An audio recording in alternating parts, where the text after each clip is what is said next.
पंडाव मालिकेच्या आजच्या भागामध्ये आपण पाहत आहोत की आता इथे सर्वजण हॉलमध्ये बसलेले असतात आणि सकाळी सकाळीच आता तेजस्विनीने सर्वांच्या आवडीची साबुदाण्याची खिचडी बनवलेली असते आणि सगळेजण खूपच आनंदाने ती खिचडी खाण्याचा प्रयत्न करत असतात. आता सगळेजण खिचडी खात असतात तेव्हा तेजस्विनी म्हणत असते, काय झालं, तुम्ही तर खिचडी कशी झाली, काय झाली, ह्या गोष्टी अजिबातच सांगत नाही आहात, सांगा ना खिचडी कशी झालेली आहे. तेव्हा आता इकडे तो नौटंकीवाला कुठे आहे असं ती लोक म्हणत असतात. नौटंकी म्हणजे कोण, तर कान्हा. म्हणजे कान्हा कसं आहे ना, सगळ्या गोष्टी नौटंकी स्टाईलनेच सगळं काही सांगत असतो ना, म्हणून विचारलं. त्याच वेळेला आता इकडे खरं सांगू का वहिनी, खिचडी ना अक्षरशः मऊ लुसलुशीत आणि त्याचबरोबर अगदी चविष्ट झालेली आहे. तोंडामध्ये टाकलं ना तर असं वाटतं की खरंच वहिनी तुझ्या हातची खिचडी कितीतरी वर्ष झालं खाल्ली नव्हती आणि आज ही खिचडी खाल्ली, त्याचा फारच जास्त आनंद इथे झालेला आहे असं सुद्धा आता इकडे गौतम आणि त्याचबरोबर परशू हे दोघेही जण म्हणत असतात. तेव्हा तेजस्विनी म्हणत असते, खरं खरं सांगा का उगाचच मला म्हणायचं आहे म्हणून तुम्ही ह्या सगळ्या काही गोष्टी इथे बोलताय. तेव्हा आता इथे ती म्हणत असते, नाही नाही तसं नाही वहिनी, खरं सांगू का, खरंच आजची ही खिचडी आहे ना ती खूपच छान झालेली आहे. ही खिचडी खाल्ल्यानंतर असं वाटतंय की खरंच वहिनीच्या हाताचे चवीला किती दिवस आणि कसे मिस करत होतो हेच इथे समजलेलं आहे असं सुद्धा आता इकडे तो बोलत असतो. आता हे सगळं काही बोलल्यानंतर कान्हा कुठे गेलेला आहे ते समजत नाही असा हे लोक विचार करत असतात. तेव्हा मीनाक्षी सुद्धा म्हणत असते, खरंच वहिनी खूप छान खिचडी झालेली आहे, खरंच अशी कितीतरी दिवसांनी मनसोक्त आणि आनंदाने खिचडी आपण खात आहोत. तेव्हा हर्षदा म्हणत असते, वा वा वा, खरं ना आज तुम्हा सर्वांना असं एकत्र पाहून खूप आनंद होतोय. म्हणजे कितीतरी वर्षांनी असं हे घर जे आहे ना ते असं गोकुळासारखं भरल्यासारखं वाटते. खरंच तुम्ही सर्वजण कसे आणि किती लकी आहात ना असं सुद्धा आता इकडे तो बोलत असतो. आता हे सगळं काही बोलल्यानंतर तेजस्विनी हर्षदाला म्हणत असते, ऐक ना हर्षदा, तू सुद्धा 2 घास खाऊन घेतेस का, प्लीज खा ना. तेव्हा हर्षदा म्हणत असते, नाही मॅम प्लीज, मला नकोय मालकीनबाई. त्यावरती म्हणत असते, अगं वेडी आहेस का, घे ना खा ना. पण हर्षदा सर्वांसोबत बसत नाही आणि तेव्हा लगेच आता ती हर्षदाला एका डिशमध्ये खिचडी देत असते. हर्षदाला एका डिशमध्ये खिचडी दिल्यानंतर आपण पाहतो की हर्षदा आता इकडे ती खिचडी त्या पद्धतीने खाण्याचं काम करत असते. आता हर्षदा ती खिचडी खात असताना मुद्दामच म्हणत असते, बापरे, मी काय म्हणते, आता एवढे सगळेजण आनंदात आहात असं की मॅडम आणि त्याचबरोबर इथे कान्हा जिजू हे दोघेजण फिरायला चाललेले आहेत, तर मग एक काम का नाही करत आहेत, म्हणजे तुम्ही सर्वच जण जोड्या जोड्याने का बरं फिरायला जात नाही, तुम्ही सगळेजण जोड्या जोड्याने फिरायला गेला तर तेवढाच तुम्हाला आनंद होईल की नाही असं सुद्धा आता इकडे हर्षदा बोलत असते. त्यावेळेला आता तेजस्विनी म्हणत असते, अरे वा, ही तर आयडिया मला सुचलीच नाही, ही आयडिया किती छान आहे ना. म्हणजे खरं पाहायला गेलं तर इकडे ह्या सगळ्या गोष्टी अशा झाल्या तर किती आनंद होणार आहे असं सुद्धा आता इकडे ती बोलत असते. त्याच वेळेला आता आपण पाहतो की इकडे मीनाक्षी म्हणत असते, बापरे, खरं तर ह्या घराच्या बाहेरसुद्धा कधी पडले नाही आहे एवढ्या वर्षामध्ये, सध्या माहेरीसुद्धा कधी जायला भेटलं नाही आहे आणि बाहेर कधी कसं कोण जाणार असं ती बोलत असते. आता हे सगळं काही बोलल्यानंतर इथे तेजस्विनी म्हणत असते, अगं मग असं काय करतेस, आत्ता जा ना, ये जाऊन, जायचं असेल मीनू तुला तर तू नको काळजी करूस, आत्ता तू जाऊन येऊ शकतेस असं ती बोलत असते. त्याच वेळेला इकडे उर्मिलासुद्धा म्हणत असते, हो मला सुद्धा ना खूप काही रील शूट करायचे आहेत, मी सुद्धा कितीतरी दिवस झालं गावी गेलीच नाही आहे, मला सुद्धा गावी म्हणजे की कुठेतरी बाहेर वगैरे जायचं आहे असं इकडे ती बोलत असते. तेव्हा तेजस्विनी म्हणत असते, अरे वा, मग तुम्ही एक काम करा, तुम्ही सर्वजण इथे बाहेर जा आणि सर्वजण बाहेर गेल्यानंतर तुम्हाला सगळ्यांना फार आनंद होईल बाहेर गेल्यानंतर. आणि तसंही एवढे दिवस झालं तुम्ही कुठे गेला नाहीत ना, तर मग नक्कीच तुम्ही जाऊन येऊ शकता असं सुद्धा आता इकडे ती बोलत असते. आता ह्या सगळ्या काही गोष्टी बोलल्यानंतर इथे आपण पाहतो की सखी आणि कान्हा हे दोघेजण सुद्धा बाहेर जाणार असतात. सखी आणि कान्हा हे दोघेजण सुद्धा बाहेर जाणार म्हटल्यावर सगळ्यांना आनंद हा होतच असतो. इकडे जो काही कान्हा आहे ना तो आता इकडे वाट बघत असतो. तो म्हणत असतो, काय बाबा, खरंच ना बायकांना आवरायचं म्हटलं ना तर किती वेळ लागतो, आम्ही पुरुषांचं बरं असतं, आम्ही पटकन रेडीसुद्धा होतो ना, आम्हाला मेकअपची गरज ना आणखी काही गोष्टी करायची गरज, आमचं कसं झटपट पटापट तयार होण्याचं काम असतं असं इकडे आता कान्हा बोलत असतो. आणि मुलींना म्हटलं ना तर किती वेळ लागतो, पण हीच गोष्ट जर आपण मुलींना बोलायला सांगायला गेलो तर त्यांना किती त्रास होईल त्या गोष्टीचा, असं कान्हा म्हणतो. आणि त्याच वेळेला समोर पाहतो तर काय, समोर मात्र सखी येऊन उभी राहिलेली असते. सखीने शॉर्ट वन पीस घातलेला असतो, जो की रेड रंगाचा, मरून रंगाचा असतो आणि तो तिच्यावर अगदीच उठून दिसत असतो. आणि तो तिच्यावर अगदीच उठून दिसत असताना आता लगेचच इकडे आपण पाहतो की म्हणजे काही सखी आहे ती कानासमोर येऊन उभी राहिलेली असते. आणि कानासमोर सखी येऊन उभी राहिल्यानंतर आता ती म्हणत असते, काय म्हणत होतास तू आत्तापर्यंत?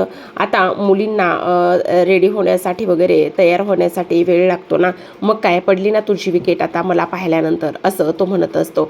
आता ह्या सगळ्या गोष्टी बोलल्यानंतर आपण पाहतो की कान्हा मात्र तिच्याकडे पाहतच असतो. आणि कान्हा तिच्याकडे पाहत असताना आपण इकडे पाहतो की सखी म्हणत असते, काय मग कशी दिसते मी? त्यावर कान्हा म्हणत असतो, एकदम हॉट दिसताय. आता ती म्हणत असते, अरे बापरे, म्हणजे समोर एवढी हॉट मुलगी आणि बाहेर एवढी उष्णता, तू कसं सहन करणार आहेस हे सगळं काही? तुला ह्या सगळ्या गोष्टी सहन होतील ना? असं सुद्धा आता इकडे ती बोलत असते. त्याच वेळेला कान्हा सखीकडे पाहतो आणि सखीसुद्धा कान्हाकडे पाहतच असते. त्यावर आता कान्हा म्हणत असतो, हो म्हणजे तसं नाही काय, आता तर तू मला म्हणालास ना की मी हॉट दिसते म्हणून, मग खरं खरं सांग मी हॉट दिसते ना? असं सुद्धा आता इकडे ते लोक बोलत असतात. त्याच वेळेला कान्हा म्हणत असतो, हो ते अगदी बरोबर आहे, पण काय रे कान्हा, काय चाललंय काय तुझं पण आणि ह्या सगळ्या गोष्टी? बरं जर तेव्हा बोला कान्हा महाडिक बोला ना, असं ती म्हणत असते. आणि असं म्हटल्याबरोबर आता लगेचच कान्हा म्हणत असतो, ऐका ना सखी मॅडम, मला ना तुम्हाला काहीतरी सांगायचं आहे. तेव्हा सखी म्हणत असते, आत्ता जर तुम्हाला काही सांगत बसलास ना तर मग आपल्याकडे वेळ नाही राहणार आहे आणि आपल्याला उशीर होणार आहे, समजलं तुला? आणि त्याच वेळेला कान्हा महाडिक चला लवकर, असं म्हटल्याबरोबर त्याला राजलक्ष्मीचे शब्द आठवतात. राजलक्ष्मी म्हटलेली असते की तू फक्त आणि फक्त तिच्यासाठी कान्हा महाडिक आहेस. जो कान्हा महाडिक इथे अस्तित्वाचंच नाही आहे, तो कान्हा महाडिक तू तिच्यासाठी आहेस. मग तिच्यासाठी जर तू कान्हा महाडिक आहेस तर मग मला एक गोष्ट सांग, हे सगळं कसं काय तिला तू मॅनेज करणार आहेस आणि कसं तिचं मन जिंकणार आहेस? कान्हा महाडिक आहेस तू, खोटारडा आहेस तिच्यासमोर, असं तो इकडे त्याला ते सगळं आठवत असतं. त्याच वेळेला सखी म्हणत असते, काय हे आता कुठे हरवलायस तू? चल लवकर, आपल्याला जायचं आहे ना, नाहीतर उशीर होईल कान्हा. आतापर्यंत तू म्हणत होतास उशीर होतोय, नाहीतर उगाचच इथे ठरलेली ट्रिप कॅन्सल वगैरे व्हायला नको बरं का, असं ती बोलत असते. आणि तेव्हा तो म्हणत असतो, नाही ठीक आहे ना, चला ना, पण खरंच मला तुम्हाला काहीतरी महत्त्वाचं सांगायचं होतं, असं तो बोलत असतो. तेव्हा सखी म्हणत असते, हो का, तुला मला महत्त्वाचं सांगायचं होतं का? पण आत्ता नाही सांगू शकत, तू नंतर कधीतरी सांगू शकतोस. आणि त्याचबरोबर तुला जर मला महत्त्वाचं काही सांगायचं असेल तर तू मला म्हणू शकतोस, I love you Sakhi madam, आणि मी तुला आवडते वगैरे, ह्या सगळ्या गोष्टी तू मला इथे सांगू शकतोस जर तुला सांगायचंच असेल तर, नाहीतर याच्या पलीकडे मी तुझं काहीच ऐकून घेणार नाही, असं सखीचं स्पष्टपणे म्हणणं असतं. त्यावेळेला आता लगेचच कान्हा म्हणत असतो, नाही चला. तेव्हा सखी म्हणत असते, तू असा येणार आहेस का? तेव्हा ती म्हणत असते, अरे असं नको येऊ. तेव्हा तो म्हणतो, याच्यात काय वेगळं आहे, हे तर छान आहे ना. तेव्हा ती म्हणत असते, अरे तू माझ्यासोबत शोभला पाहिजेस की नाही, माझ्यासोबत छान दिसला पाहिजेस की नाही? मग आता जर मी एवढी हॉट दिसते तर हॉट मुलीसोबत इथे हॉटच दिसायला हवं की नाही तुला? मग तू असा येणार आहेस का माझ्यासोबत? अजिबातच नाही, चल लवकर छान पद्धतीने तयार हो. असं म्हटल्यानंतर आता तो म्हणत असतो, बरं ठीक आहे, येतो तयार होऊन, असं म्हणून तो सुद्धा आता इकडे तयार व्हायला आतमध्ये निघून जातो. आता कान्हा तर तयार होत असतो, पण सगळ्यात महत्त्वाची गोष्ट म्हणजे त्याचं मन त्याला खात असतं. तो म्हणत असतो, ही आता खोटी ओळख घेऊन मला नाही जगायचे. आणि त्याचबरोबर सखी सॉरी, मला माफ कर, पण मला तुला सुद्धा नाही दुखवायचे, मला तुला सगळं सत्य सांगायचे, पण ती वेळ कधी येईल ना हे मला समजत नाही, असं तो म्हणत असतो. आणि तेव्हा आता तो तयार होत असतो. सखी खाली गेलेली असते आणि सखी खाली गेल्यानंतर आता ती तेजस्विनी समोर उभी असते. तेव्हा ती म्हणत असते, आई काय झालेलं आहे? पण मला एक गोष्ट सांग, आम्ही जेव्हा घरी नसू तेव्हा तुला करमेल ना? म्हणजे तू एकटी राहशील ना? त्याच वेळेला ती म्हणत असते, अगं हो, मला काय झालेलं आहे, मी ठीक आहे आणि तू नको काळजी करूस. आणि त्याच वेळेला एक फोटोग्राफर तिथे आलेला आहे. आणि तेव्हा तेजस्विनी म्हणत असते, अगं हा फोटोग्राफर इथे काय करतोय? तेव्हा ती म्हणत असते, अगं आई, मला तुझा छान असा फोटो काढायचा आहे आणि मला ना तो पहिला फोटो पाहिला ना तर ते सगळं काही भूतकाळ इथे आठवतोय, त्यामुळे मला तुझा फोटो काढायचा आहे आणि त्या भिंतीवर लावायचा आहे, असं ती म्हणत असते. तेव्हा तेजस्विनी म्हणत असते, ए बाई नको, असलं फोटो वगैरे काही नको, मला अशी फोटो वगैरे काढण्याची आणि ह्या सगळ्या गोष्टीची काही एक सवय नाही. त्यावरती म्हणत असते, आई प्लीज माझ्यासाठी नाही का तू फोटो काढणार? हे बघ, मला ते सतत त्या सरकारचा आणि मनस्विनी मावशीचा फोटो पाहून पाहून मला ते सगळं काही भूतकाळ आठवत राहतोय. प्लीज माझ्यासाठी ना मला तुझा छान फोटो काढायचा आहे आणि आपल्या या घरामध्ये लावायचा आहे. त्याच वेळेला सगळेजण आता हळूहळू करून सगळेजण तयार होऊन बाहेर आलेले असतात. आणि तेव्हा असं की म्हणत असते, एक मिनिट, आम्ही बाहेर निघालो म्हणून तुम्ही आमच्यासोबत येण्याचा इरादा केलाय की काय? तुम्ही सुद्धा आमच्यासोबत येणार आहात का? त्यावेळेला आता ही लोक म्हणत असतात, नाही आम्ही तुमच्यासोबत नाही येणार, पण आम्ही आमचं बाहेर जाणार आहोत. तेव्हा सखी म्हणत असते, अरे वा, तुम्ही सुद्धा बाहेर जाणार आहेत, ही तर फारच आनंदाची गोष्ट आहे, पण तुम्ही का बाहेर जाणार आहात? तेव्हा इकडे आता ती म्हणत असते, हा तर खरं तर तुझ्या आईचाच इकडे हा प्रॉब्लेम आहे. म्हणजे तुझ्या आईनंच ह्या सगळ्या गोष्टी इथे सांगितल्या आहेत की आम्ही बाहेर वगैरे जाऊ शकतो किंवा जा वगैरे, ह्या सगळ्या गोष्टी आईने सांगितल्या आहेत असं ती बोलत असते. त्याच वेळेला आता आई तू एकटीच राहणार आहेस का मग घरी, असं सखीचं म्हणणं असतं. तेव्हा ती म्हणत असते, हो मला काहीच प्रॉब्लेम नाही, मी राहू शकते एकटी घरी, मला काही नाही प्रॉब्लेम.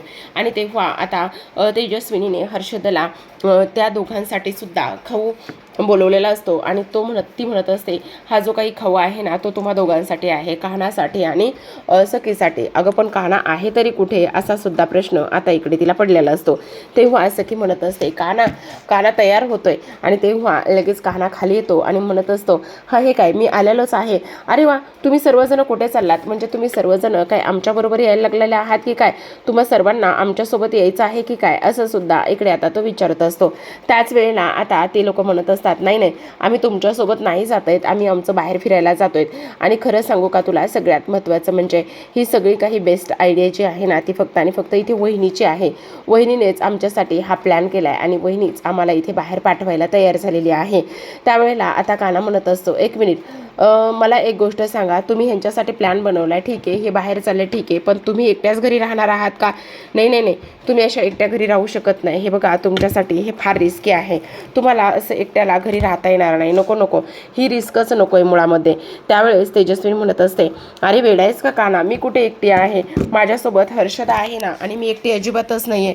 तेव्हा आता इकडे तो म्हणत असतो, नाही तुम्ही आमच्यासोबत चला. हे बघा, तुमचं ह्या घरामध्ये सेफ राहा, तुम्ही ह्या घरामध्ये आत्ताच तरी सेफ नाही आहात. त्याच वेळेला ती म्हणत असते, अरे मला काय झालंय आणि मी माझ्या घरामध्ये सेफ नाही, असं कसं? हे एवढं कामत एम्पायर आणि हे सगळं कामत फॅमिली माझ्यासोबत असताना मला आणि काय होणार आहे? तू काळजी करू नकोस, तुम्ही मस्त एन्जॉय करा. त्यावेळेला असं की म्हणत असते, आई प्लीज तू ऐक ना, तू ना आमच्याबरोबर चल प्लीज, असं नको. तेवढ्यातच फोटोग्राफर येतो आणि तेव्हा आता इकडे कान्हा म्हणत असतो, हे काय सखी मॅडम, तुम्हाला आता फोटो काढायचे आहेत का? म्हणजे तुम्ही ह्या सर्वांसोबत फोटो काढणार आहात का? आता काही तेच फोटोशूट करायचं आहे. तेव्हा सखी म्हणत असते, नाही माझे फोटो नाही काढायचे, मला माझ्या आईचे फोटो काढायचे आहेत आणि आई प्लीज तुझा फोटो काढायचाच आहे. तेव्हा ती म्हणत असते, हे बघा, तुम्ही सर्वजण माझी फॅमिली आहात, मग मला एकटीला फोटो नाही काढायचा, मला तुम्हा सर्वांबरोबर फोटो काढायचा आहे आणि तुम्ही माझे आपले आहात ना, मला एकटीला नको काढायचा.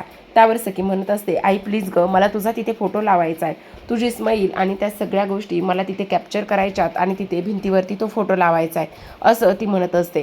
त्याच वेळेला तेजस्विनी म्हणते, हे बघा, तुम्ही सगळेजण आपले आहात ना, मग तुम्ही सगळेजण जर आपले आहात तर मग तुमचा फोटो भिंतीवर नको का? माझ्यासोबत तुमचासुद्धा फोटो तिथे भिंतीवर असायला हवा. काही जरी झालं ना तरीसुद्धा मी एकटी अजिबात इथे फोटो काढणार नाही, आपल्या सर्वांचाच फोटो तिथे असला पाहिजे, चल ये पटकन. त्यावेळेला आता हे सगळेजण म्हणत असतात, अगोदर ताई वहिनी तुझा आणि त्याचबरोबर सखी आणि कान्हाचा काढ, मग नंतर आपण बाकीच्यांचा काढू, असं तो म्हणत असतो. तेव्हा एका बाजूला सखी, दुसऱ्या बाजूला कान्हा उभा असतो आणि हे दोघे जण उभे असताना आता लगेचच इकडे सखी म्हणत असते स्माईल. आणि त्यावेळेला आता ह्या तिघांचा सुद्धा एक फोटो क्लिक होतो आणि हा फोटो क्लिक झाल्यानंतर सगळेजण एकमेकांकडे पाहतच असतात. तेव्हा सखी म्हणत असते, पण आई तुला एक गोष्ट सांगू का, तुझ्या चेहऱ्यावरची ही स्माईल आणि ह्या सगळ्या गोष्टी पाहण्यासाठी मी खरंच खूप लकी आहे, मला ह्या सगळ्या गोष्टींचा फार जास्त आनंद होतोय. आई तुझ्यासाठी मी काही करू शकते, असं सुद्धा आता इकडे ती बोलत असते. आता ह्या सगळ्या गोष्टी बोलल्यानंतर आपण पाहतो की इकडे दुसऱ्या बाजूला मात्र सगळे सगळेजणांनी एन्जॉय केलेलं असतं आणि सगळेजण बाहेर निघालेले असतात. त्याच वेळेला आता इकडे तेजस्विनी फोटोग्राफरला म्हणत असते, काय मला एक गोष्ट सांगा, फोटो कधी मिळेल? तेव्हा तो म्हणत असतो, लवकरात लवकर मी तुम्हाला देण्याचा प्रयत्न करेल. तेव्हा तेजस्विनी म्हणत असते, मी आहे तोपर्यंत नक्कीच द्या बरं का रिटर्न फोटो. असं म्हटल्याबरोबर आपण पाहतो की आता सखी म्हणत असते, अगं आई हे असं काय बोलतेस तू, प्लीज असं नको बोलूस. तेव्हा ती म्हणत असते, अगं म्हणजे मस्करी केली ग, आणि मी कुठे जाणार आहे तुम्हाला सोडून, हे बघ मी कुठेही जाणार नाही तुम्हाला सोडून, असं सुद्धा आता इकडे ती बोलत असते. ह्या वेळेला आता सगळेजण एक एक करून बाहेर निघालेले असतात आणि तेव्हा तेजस्विनी आता इकडे हर्षदाला म्हणत असते, हर्षदा काय ग, आता आपण दोघीच जणी ह्या घरामध्ये आहोत, मग मी काय म्हणते ऐक ना, काही जरी झालं ना तरी सुद्धा आज तुझ्याच आवडीचा बेत बनव, आज तुझ्या आवडीचा बेत बनवला ना, आपण तुझ्याच आवडीचा बेत इथे एन्जॉय करू, असं ती म्हणत असते. तेव्हा हर्षदा म्हणत असते, हो मॅडम ते तर होणारच आहे, पण थांबा ना, मला तुम्हाला काहीतरी द्यायचंय. असं म्हणून काय द्यायचंय असं म्हटल्याबरोबर लगेचच आता इकडे जी हर्षदा आहे ती हर्षदा एक साडी आणलेली असते आणि ती साडी घेऊन तेजस्विनी समोर उभी असते आणि ती म्हणत असते, ही मॅडम ही साडी तुमच्यासाठी आहे. असं म्हटल्याबरोबर लगेचच आता इकडे ती साडी ती तेजस्विनीला देत असते. ती म्हणत असते, खरं तर तुम्हाला सांगू का, तुम्ही ह्या घरामध्ये परत आलात आणि जेव्हा तुम्ही या घरामध्ये परत आलात ना, तेव्हा मला मात्र फारच आनंद झाला तुम्ही परत आल्यामुळे. कारण तुम्हाला एक गोष्ट सांगू का, ही साडी जी आहे ना ती माझ्या स्वतःच्या सुखमयीतून आहे, जशी असेल तशी, पण प्लीज मॅडम ही तुम्हाला आवडेल की नाही मला माहिती नाही. त्यावर तेजस्विनी तिला म्हणत असते, अगं वेडी आहेस का तू, हे बघ छोटं मोठं असं काहीच नसतं, काही जरी झालं ना तरी ही साडी तू मला दिलेली आहेस ना गिफ्ट म्हणून, त्यातच सगळं काही आलं. आणि हे बघ तुला माहिती ना मी किती साधी सिंपल आणि त्याचबरोबर, पण हे खरंच मला ना ही साडी खूप आवडली. पण मॅडम खरं सांगा ही साडी तुम्हाला आवडली ना? अगं हो आवडली, खरंच सांगते, तुला माझ्यावर विश्वास नाही का? थांब मी ना तुला ना ही साडी लगेचच नेसवूनच दाखवते. असं म्हणून लगेचच तेजस्विनी ती साडी घेऊन आतमध्ये जाते. दुसऱ्या बाजूला आपण पाहतो की आता सर्वजण बाहेर पडलेले असतात, सर्वजण आपापल्या गाड्याने बसत असतात. इथे ते जी सखी आहे ती सुद्धा कानाच्या बाजूला बसते आणि कानाने सखीसाठी सुद्धा गॉगल आणलेला असतो. ते दोघंही जण आता गॉगल लावतात आणि गॉगल लावल्यानंतर सखी आता एक फोटो क्लिक करत असते आणि सखी आता एक फोटो क्लिक केल्यानंतर आता लगेचच कान्हा आणि सखी हे त्यांच्या त्या प्रवासाला निघालेले असतात. सखी आणि कान्हा त्यांच्या प्रवासाला निघाल्यानंतर दुसऱ्या बाजूला आपण पाहतो की लगेचच आता इकडे तेजस्विनी खाली आलेली असते साडी नेसून आणि जेव्हा ती खाली येते साडी नेसून तेव्हा मात्र ती आवाज देत असते, हर्षदा हर्षदा तू कुठे आहेस म्हणून. आणि हर्षदा हर्षदा असं म्हणून आवाज दिल्यानंतर आपण पाहतो की इकडे लगेचच बाहेर भांडीवाली असं म्हणून आवाज येत असतो. मग भांडीवाली म्हणून असा आवाज आल्यानंतर ती विचार करते नेमकं कोण आलं असेल, असा विचार करून ती आता बाहेर जाण्याचा प्रयत्न करत असते आणि पाहते तर काय समोर भांडीवाली आहे. तेव्हा ती म्हणत असते, सॉरी पण मला ना भांडे वगैरे काहीच नाही घ्यायचंय प्लीज, पण तुम्ही ना बहुतेक गरजू दिसताय आणि गरजू दिसत असल्यामुळे मला असं वाटतंय की तुम्हाला मी काहीतरी मदत करू शकते. थांबा मी तुम्हाला इकडे मदत करते, तुम्हाला काही देऊ का मी पैसे वगैरे? त्यावेळेला ती म्हणत असते की मी फुकटचं कोणाचं काहीच घेत नाही आणि त्याहूनही सगळ्यात महत्त्वाची म्हणजे मी माझ्या कष्टाचं घेते, मी खूप इमानदार आहे, असं इकडे ती बोलत असते. ताई असं बोलल्याबरोबर आपण पाहतो की लगेचच आता इकडे तेजस्विनी पाठी वळून पाहते आणि तेजस्विनी पाठी वळून पाहिल्यानंतर लगेचच आता इकडे ती स्वतःच्या तोंडावरचा जो काही पदर आहे तो बाजूला काढते आणि स्वतःच्या तोंडावरचा पदर बाजूला काढल्यानंतर आपण पाहतो की इकडे तिला लगेचच दिसतं की तिची तेजस्विनी जी आहे ती तेजस्विनीची बहीण मनस्विनी आहे आणि तेव्हा तिच्या तोंडून एकच शब्द निघतो, तो म्हणजेच की मनस्विनी. असं म्हटल्याबरोबर आपण पाहतो की लगेचच आता इकडे तिला तर ह्या सगळ्या गोष्टीबरोबर अजिबात विश्वासच बसत नसतो आणि हे सगळं काही झाल्यानंतर आता ती तिच्याकडे खुनशी हसतच बघत असते. तिला मात्र फार जास्त टेन्शन आलेलं असतं की हे सगळं काय आहे आणि त्याचबरोबर हे लोक इथे कशी आणि कशा पद्धतीने इथे आली आहेत ही गोष्ट मात्र आता तिला सहनच न होण्यासारखी असते.